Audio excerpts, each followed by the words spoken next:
Attention, c'est à vous, Jean Dorsin et Joby Baram. Bonjour Willy, bonjour à tous, bonjour Joby Baram. Bonjour à tous. Bonjour. Notre invité aujourd'hui, après Marilus Panchard, ce mardi 15, c'est monsieur Francis Polobi du CDI. Francis Polobi, bonjour, bonjour encore. Bonjour messieurs. On va rappeler que le CDI, c'est le collectif des incorruptibles. Le collectif des incorruptibles. Le collectif des incorruptibles et monsieur Polobi, on rappelle qu'il est porte-parole de ce collectif des incorruptibles. Monsieur Polobi, aujourd'hui, c'est plus un secret? Ben non, ce n'est plus un secret polichinelle dans la mesure où, au niveau du bureau du CDI, nous avons acté, cela fait déjà quand même plus d'un mois, ma candidature a été validée au niveau du bureau. Cependant, on attendait simplement l'opportunité de faire justement la déclaration de candidature, ce qui d'ailleurs qui devait être fait normalement cet après-midi. Et en ce qui concerne le CDI, nous prenons, comme je l'ai dit sincèrement, toutes nos responsabilités concernant ces élections du 9 juin. Qu'est-ce qui vous motive personnellement à vous présenter au siège du Palais Bourbon? C'est vrai qu'on a pu penser qu'un jeune se présente dans ces élections par ambition, bien peut-être par orgueil, mais ce n'est pas l'orgueil qui m'anime, c'est simplement l'ambition. Et c'est simplement aussi, je dirais, après un constat de manque de projets, manque d'idées par certains de nos élus, il était question qu'un jeune comme moi, enfant du pays, fils du pays, d'apporter avec le CDI qui est aujourd'hui un parti politique, de faire valoir nos idées à travers ces élections législatives, puisque je pense que nous avons des idées, des valeurs à faire passer, d'autant plus que le CDI a démontré par le passé effectivement qu'il y a un projet, et nous voulons effectivement, à travers ces élections, encore une fois, parler du projet et faire comprendre au peuple guadeloupéen, plus précisément la 3e circonscription, que nous avons une idée et nous avons des projets. Justement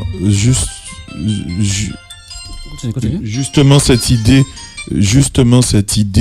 que véhicule le collectif des incorruptibles, c'est de savoir, c'est faire la politique autrement.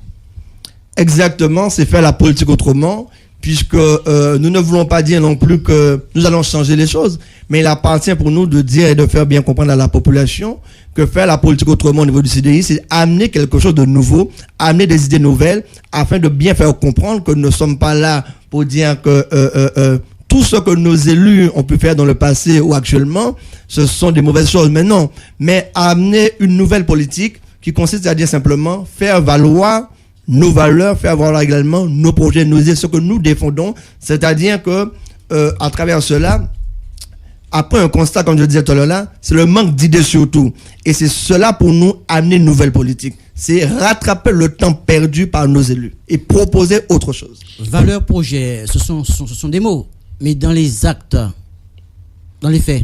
Oui, mais dans les faits, encore une fois, je dirais que le CDI a démontré au Régional 2010 quand même, avec un projet qu'ils ont porté, et ce projet que justement le CDI a défendu au Régional 2010 a permis justement que le CDI récolte quand même pratiquement plus de 10 000 voix sur le territoire guadeloupéen. Cela veut dire simplement qu'il y avait un projet. En 2011, il y a eu également les cantonales, avec un projet sur l'ensemble, sur 7 candidats que le CDI avait présenté. Cela démontre encore qu'il y avait un projet puisque la population a adhéré.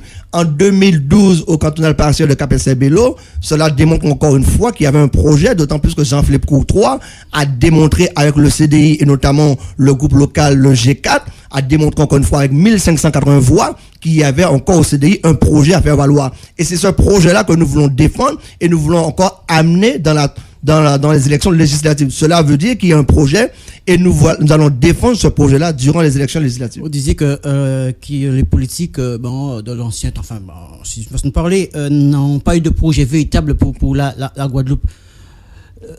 Qu'est-ce qui vous pousse à dire ça? Je n'ai pas dit que nos politiques n'ont pas de projet. J'ai dit simplement que aujourd'hui, il y a un constat, c'est que nous constatons qu'aujourd'hui, la société guadeloupéenne, et plus précisément nos politiques qui justement constituent ce corps-là, sont dépassés par les événements.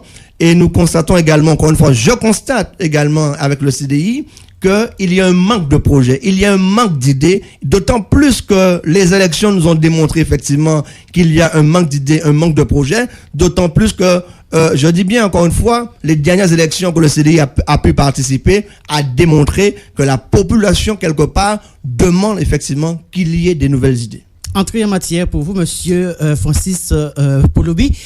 Mais on ne vous connaît pas trop, disons, en Guadeloupe. Et puis nous, on aimerait bien faire votre connaissance. Qui êtes-vous, monsieur Francis Polobi?